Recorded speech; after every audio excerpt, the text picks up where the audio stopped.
Welcome back to the W. My name is Victoria Engle. And I'm James Miele.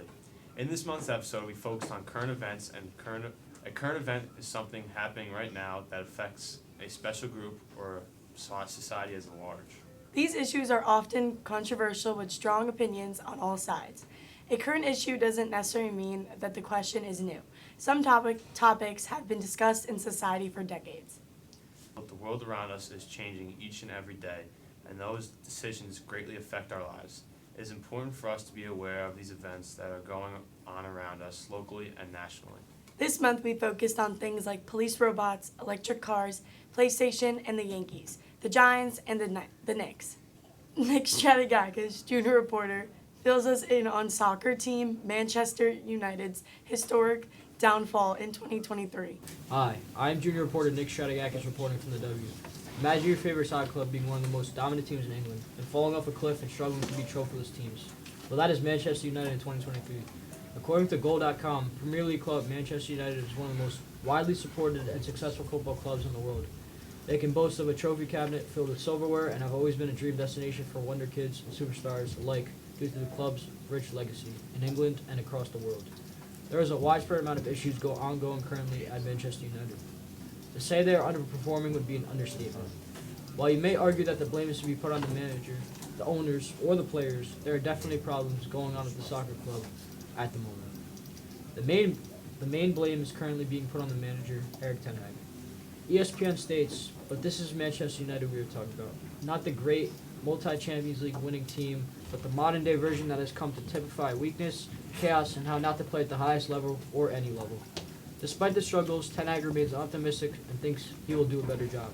The squad is resilient. That is my job to control the standards, said ten Hag. Ten Hag might be right to enforce high standards within the dressing room, but the narrative will change if Manchester United's underwhelming start to the season continues on the pitch. Blame is also being put on players like star Marcus Rashford. After scoring 30 times in all competitions last season, Marcus Rashford has come in for criticism in the current campaign where he's netted only 2 league goals. Marcus was a player who single-handedly carried United last season, bagging a goal almost every game December through March. Strikers, when they don't score, they need a moment when it will come. He's so experienced, and when he's doing the right thing, and the team is, the momentum will come and he'll be on fire, Kalle said. It's normal not to be always at the same levels. Everyone knows his quality, the opposition also knows. But if Rashi is doing things right, and the team is doing things right, putting him in the right places, then it's up to him. When the full story of the wild 2023-24 season is told, there won't be a more inexplicable chapter than the one that describes the Champions League mental in Copenhagen on Wednesday. They blew a 2-0 lead to FC Copenhagen and ended up losing 4-3. Now sitting at the bottom of the Champions League group with a whopping 3 points in 4 matches, ten Hag has also had a fallout with $73 million Jadon Sancho after his questionable remarks on social media after ten Hag dropped him for a match back in August. Despite all these struggles throughout the club, there's still lots of hope as United are starting to find form again, securing 12 out of 15 points in the last 5 matches in the Premier League. Back to you at the anchor desk. Junior reporter Brayden Lingeza talks about the problems that have led to the Yankees' poor play over the last couple of years. Welcome to the W. I'm junior reporter Brayden Lingeza, and the New York Yankees are heading in the wrong direction. Historically, the Yankees have been very good and one of the best organizations in the whole league. However, over the last couple of years, the Yankees have gotten increasingly worse, and this year they didn't make the playoffs for the first time since 2016. The Yankees have many older and higher paid players that have underperformed over the last couple of years. According to CBSSports.com, the roster lacks impact players beyond Judge and Garrett Cole. Big-name veterans like Giancarlo Stanton and DJ LeMahieu have underperformed. Expected difference makers Carlos Rodon and Luis Severino have been hurt and ineffective. Because of this, the Yankees never reached their full potential and ultimately ended up missing the playoffs. The Yankees are on one of their worst stretches in organization's history, and it doesn't seem to be getting any better with players getting older and contracts running out. In an article by Sports Illustrated, Tom Verducci, it states, in the past 208 games, including the postseason, the Yankees are 101 and 107. They have hit 232 in that span. Only the A's and Pirates have been worse. This poor play has been very unexpected as the Yankees have big-name players that can't seem to figure it out. While it may seem like only the players are to blame, reporters have questioned whether the team management is to blame for the downfall of the Yankees. Explained in an article by The Athletic, Brandon Cootie and Chris Kirschner describe why the team's clubhouse is to blame. The article states they've been unable to finish off the development of their top young hitter prospects. They've spent poorly when ownership wasn't randomly cutting back on parole. and they have at best inadequately addressed their lineup imbalance and at worst ignored it. In other words, the article is saying that poor coaching and bad management has led to one of the worst seasons in Yankee history. Hopefully with a fresh start and new season beginning in 2024, the Yankees can turn around what has been a very disappointing last couple of years. Back to you at the Yankee desk. The New York Knicks are having an incredible season. Here's junior reporter Michael Moretti with more. Hello, I'm Michael Moretti from the W. It has been 50 years since the city of New York has seen an NBA championship trophy. With the best roster the team has had in decades, the New York Knicks are ready to make that leap towards becoming a title contender this season. The Knicks are beating super teams such as the Clippers, with 3 superstars such as James Harden, Kawhi Leonard, Paul George, and former superstar Russell Westbrook. We are able to see the Knicks' dominance and able to take over games defensively and offensively. If the Knicks keep up this stretch of basketball they're playing, they could be genuine contenders. According to Fan Nation writer Isaac Bourne, the Knicks have the best roster in decades, and they are ready to make that leap towards becoming a title contender this season. According to Bourne, finally Brunson is destined to make yet another leap into his second season in New York. From all-star to elite superstar by proving he could put up stats and have the team impact to go with it. In another article, the Knicks are able to beat teams with emerging superstars such as Victor Wembanyama of the San Antonio Spurs. All in all, the Knicks are turning into an elite team this season, who I believe will make great strides in the playoffs this season. That's all the info I have for you guys now. Back to you guys at the anchor desk. Junior reporter Mark Mastracchio talks about the downfalls of the New York Giants and if it's really the end of Daniel Jones' era. Hello, ladies and gentlemen. I'm Mark Mastracchio, junior reporter at the W. Today I'll be talking about the downfall of the Giants football team and if it is really the end of the Daniel Jones era. Giants star quarterback Daniel Jones witnessed an unforeseen downturn in his career that unfolded after a season of challenges. Hindered by injuries and a faltering offensive line, the quarterback faced mounting pressures, both from the team's performance expectations and critical fan base. As losses accumulated, Jones' on-field prowess diminished, with interceptions and missed opportunities overshadowing his once promised talent. The unity within the team began to fracture as high expectations were expected. The Giants' season skidding off the rails as we enter Week 13 at a 4-8 record. Despite attempts to reverse the narrative, the team, faced with a difficult decision, signaled the end of the Daniel Jones era, marking a somber chapter in the quarterback's career. According to Newsweek, the Giants might take a chance with a new quarterback. The likes of Caleb Williams of USC and Drake May from North Carolina on the big board. It's easy to see how New York could be tempted to upgrade. Sports analyzers and people from the media think Daniel Jones' era is over, and it's time to move on from him. This is devastating news for all Giants fans all around the world, as next season they would have lost their star quarterback and begin from a fresh start. This was Mark Mastracchio, back to you at the W. Take a sneak peek into Chase Sorby's day in the life. You know, I'm over here in Gov now. Just woke up after a long good night's sleep. Gotta get this project done. I'll talk to you guys later. Joey, how do you feel about that volleyball dub you just took? You know, feeling great, you know. It's a little flu game for me, but... Thank you.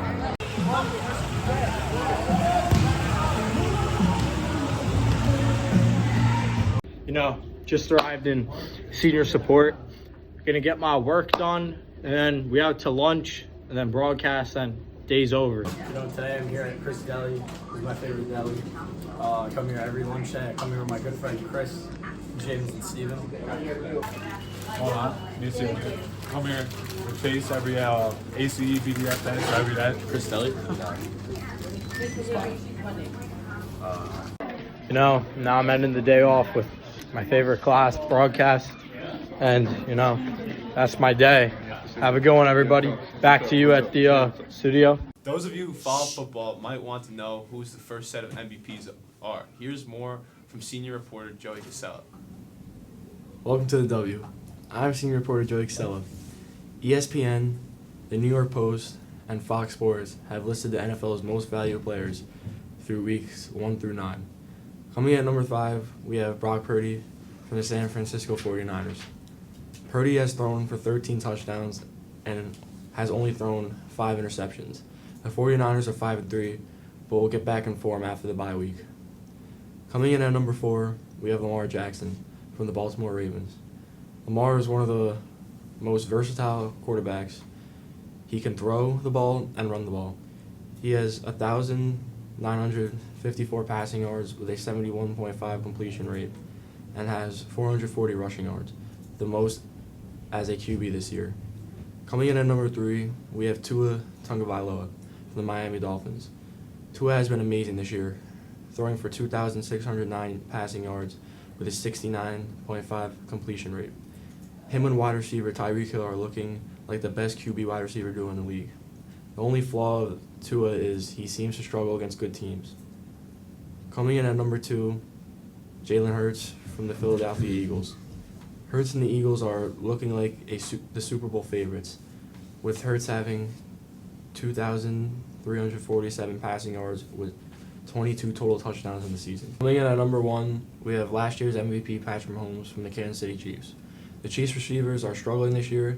Mahomes is still having a great season with 2,442 passing yards, which is with a 68.6 completion rate. Mahomes and the Chiefs will continue to get better throughout the season and have a great run in the playoffs. Back to the anchor desk. After this commercial, a recap of the 2023 Westlake varsity football season with senior reporters Stephen DiNapoli and Chris Kalle. Hi, I'm senior reporter Chris Kalle. And I'm senior reporter Stephen DiNapoli. And today we're going to be having a recap of the 2023 Westlake football season. It was a very good one. We started off 8-0. We sadly lost in the championship, but it was the first undefeated regular season since 1962. So it was a memorable season for the Wildcats, and let's go right into Game 1. It was supposed to be the Wildcats' first game at home, but it got canceled and moved to September 12th. So the 9/11 Memorial was moved into the auditorium, and we did it all there. Then, on Tuesday, the day after, we went onto the field. It was a very exciting game. There was a lot of people from the whole town there. We ended up winning 11-8 in overtime with a sophomore Anthony Negrelli's game-winning kick. What else do you think about this game, Chris? Yeah, I mean, the Wildcats were down 8-0 in the fourth quarter, and everybody started looking down on them. You know, they came back with a 80-yard drive to score the game, to tie up the game, and, you know, went to overtime. Very exciting for a first game, and the first win on the new turf. So, Week 2, the Wildcats had a bye week, but September 22nd, Week 3, the Wildcats faced Tappan Zee, which the Wildcats won in dominant fashion on the first Friday night game on the new field. Anything to say about the game? You know, we won 46-14. We won pretty like handedly, and it was just a great performance from the Wildcats. On to next week. Week 4 was a very anticipated game for the Wildcats, where the year before we went 8-3 and lost in the regional championship, but one of our losses was to Tuckahoe on Week 1 that year. And we were looking forward to that game for a long time, where we came out on top 35-34 in a very close game at the end with a very good Tuckahoe Tigers team. What do you think about that game? Oh, I mean, I think it was, as a player, one of the best games I've ever played in. It was very fun, very back and forth, and, you know, it was a high-scoring game, and it went down to the last play where we ended up on top with the interception, and we also had 4 different guys score a touchdown in that game, so it was a very good one. So, and the week after, the Wildcats were going to face Woodlands High School, and due to weather occasions, the game ended up being forfeited by Woodlands, and the Cats found themselves being 4-0. It's like Tuckahoe, this was a very anticipated game. Rematch was last year's Section 1 Class E championship against the Dobbs Ferry Eagles, where, you know, we've seen them a lot, played them. That was our 3rd time we played them in the past 2 years, and it's always a hard game with them, very familiar opponent. And we came out on top, 8-0 at Westlake, and that was a good one for our confidence to move forward into the end stretch of the season. What do you think about the Dobbs Ferry Eagles game? I mean, if you like old school football, that was the game for you. I mean, 8-0, it was a defensive showdown game, very fast game, as both teams like to run the ball a lot. And, the Wildcats defense really showed out that game, only allowing 70 yards. And it was a great game of the section final rematch, and on the next week. And on homecoming, a 5-1 team of Haldane Blue Devils came down to the Westlake, who we were 5-0 at the time, and a really big game for homecoming. And it's not usually like that. And the Wildcats started off strong as they drove right down the field the first drive, and a big touchdown by Chris Archiello, and then found themselves 14-7 at halftime. And what do you guys say about that? So we were down 14-7 at halftime on our own homecoming. You know, it wasn't a normal sight for the Wildcats usually on homecoming, but we came out very strong in the second half, put in 2 scoring drives, and ended up winning 16-14 on a fantastic night with fireworks. It was a beautiful night, good weather, millions, hundreds of people there, and yeah, it was just a great atmosphere on the Spirit Week and Homecoming Week. It was great. Here we are now at the last regular season game of the season, and we are away on the road at Bronxville. This was a good start for the Wildcats. We came out right away and went up 21-0 in the first half. It was good for us to come out firing in the first half, and we went to the second half. We got the backups in there. It was good. They scored once, but we came out good, healthy, and that was a good game for us away. What do you think about that game? Yeah, I mean, the Wildcats ended up winning that game 21-8, I believe, and ended the regular season 7-0, clinched the first seed in the playoffs, and again, that was the first undefeated regular season since 1962. So it's a great accomplishment that the Wildcats had. And on to the next round, the first round of the playoffs against crosstown rival Valhalla. And again, a lot of anticipation going into this game, as the first time they played, it was a great game. The Cats only won 11-8, and now they're playing each other for the right to go to the section championship. And it was a pretty good game. The Cats won 21-8, went up 14-0 to start the game. And what do you guys say about that? I think it was a great game. You know, it was at Westlake too, so it's always nice to have a home playoff game. We beat crosstown rival, and it was sent us on to the section final. So it was just they were a team in the way, and we had to get past that game. Now the Wildcats find themselves in the section championship again for the second time in the past 2 years, and it came right down to the wire. It was 13-7. We ended up losing, sadly, but we were in there the whole time, and it came down to the last play, and it was just a very hard-fought game. What do you think about that? Yeah, I mean, even though the Wildcats lost, some of the goals they had were not, fulfilled in what way, but, it doesn't take away from the accomplishments they had throughout the year, the memories they made, and the good times they had, and, that's what truly matters when you're playing high school football. It's about the memories you made. And overall, I thought it was a great year for the Wildcats. 8-1 is still a remarkable record, and not a lot of teams get to do that. Not a lot of teams get to say they played for a section title. And it was a great year from 2023 Wildcats, and to see what goes on in the future is exciting. And anything? Also, throughout this run, we were also the league champions again, back-to-back, which is also something a lot of teams can't say. And we were also ranked second in the state at a point, too. So it was a good run, but we didn't come out on top, but it's all right. We made great memories, and yeah. Coming with the end of the season also comes postseason awards. And starting off with a whole bunch of awards from the Wildcats, we had 2 all-section players with Nick Castellano and Chris Kalle. We had 2 all-conference players in Steven DiNapoli and Rafael Savino. And we had a whole bunch of all-league players in Michael Pagan, James Miele, James Maxwell, Joey Scabahorn, CJ Prosperino, Darren Nelson, Jack Lucido, Jake Zano, and Chris Archiello. And we also had the most outstanding D lineman in Class CD and Rafael Savino. Back to the anchor desk. Take a look at Day in the Life of senior reporter Victoria Engle. Welcome back to the W. My name is Victoria Engle, and I'm a senior reporter here for the W. Today, I'm going to be showing you a day in the life of a senior cadet for the Westchester County Police Department.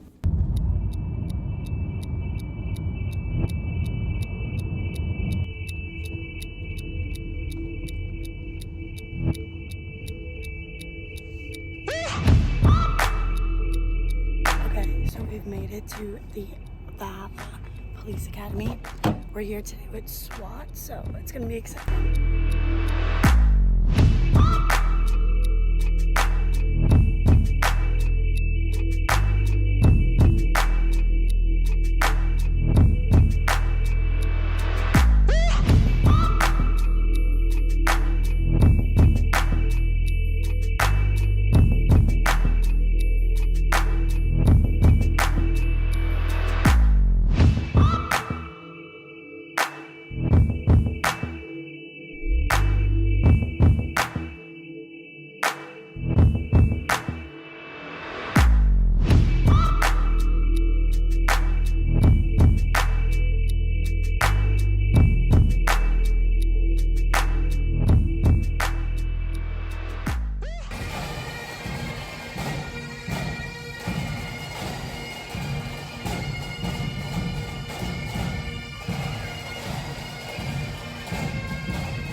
a day in the life of a senior cadet for Westchester County Police.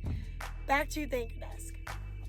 Senior reporter Victoria Engle takes a deep dive into a special organization known as Puppies Behind Bars. Welcome back to the W. My name is Victoria Engle, and I'm a senior reporter here for the W.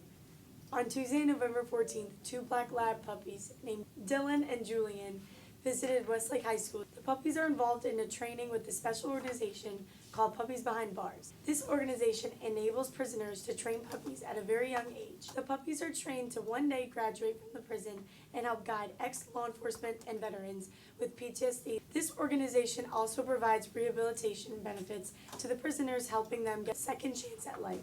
While the dogs live in prisons, volunteers like Miss Goldstone visit the prison and take the dogs out for the day to let them get a taste of life outside of the prison. Visiting Westlake allows the dogs to have some fun, but also make a student's day.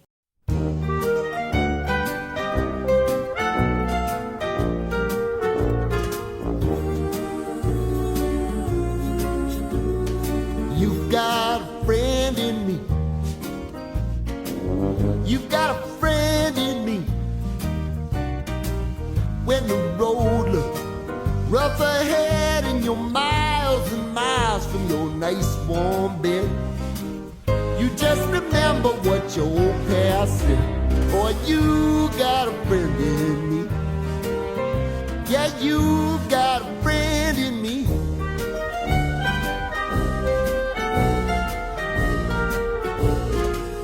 You got a friend in me. You got a friend in me. You got trouble, and I got them too. There isn't anything I wouldn't do for you. We stick together, see it through, 'cause you got a friend in me. What's it like being a volunteer, and what are your duties as a volunteer part of Puppies Behind Bars?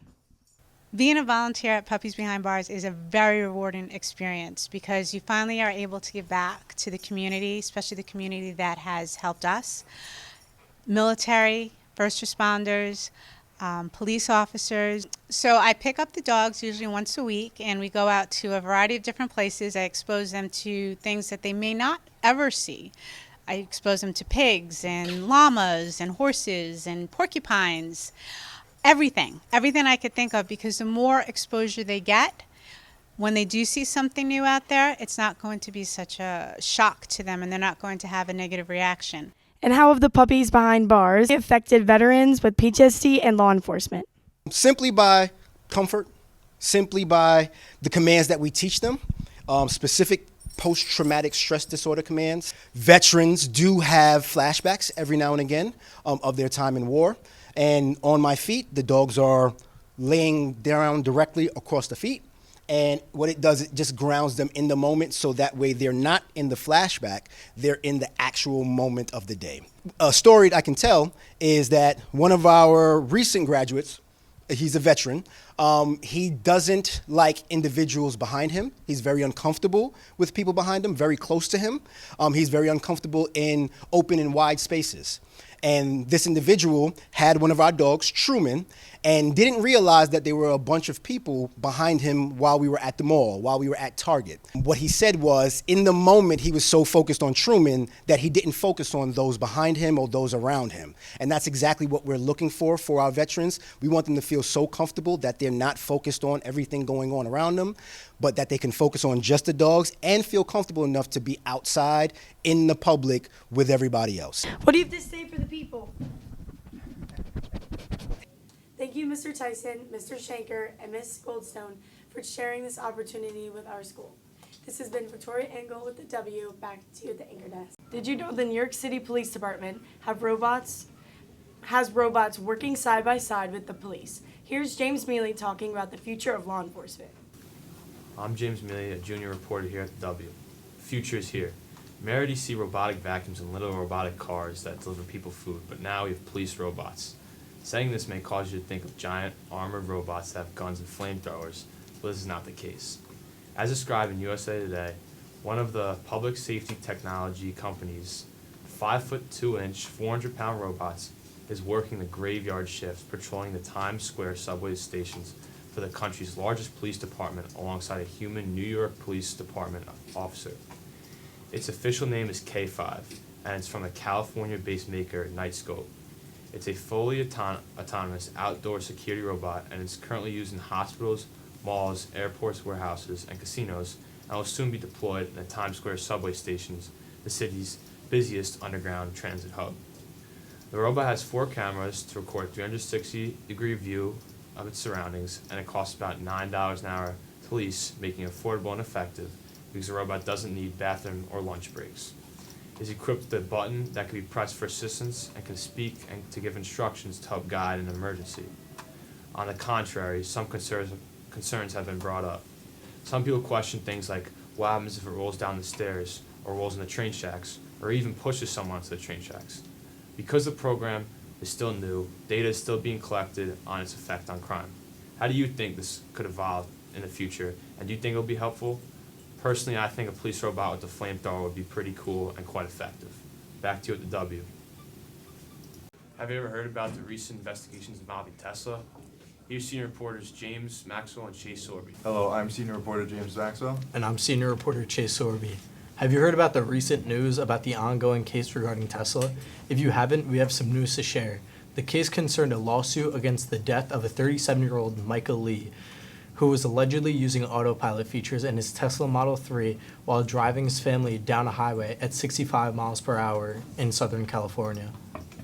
The car suddenly swerved to the side of the road and crashed into a palm tree and burst into flames. Tesla is now being sued for $400 million in punitive damages. Michael Carey, the lawyer for Tesla, argued that the driver is ultimately in control of the vehicle and must keep their hands on the wheel and their eyes on the road while using this feature.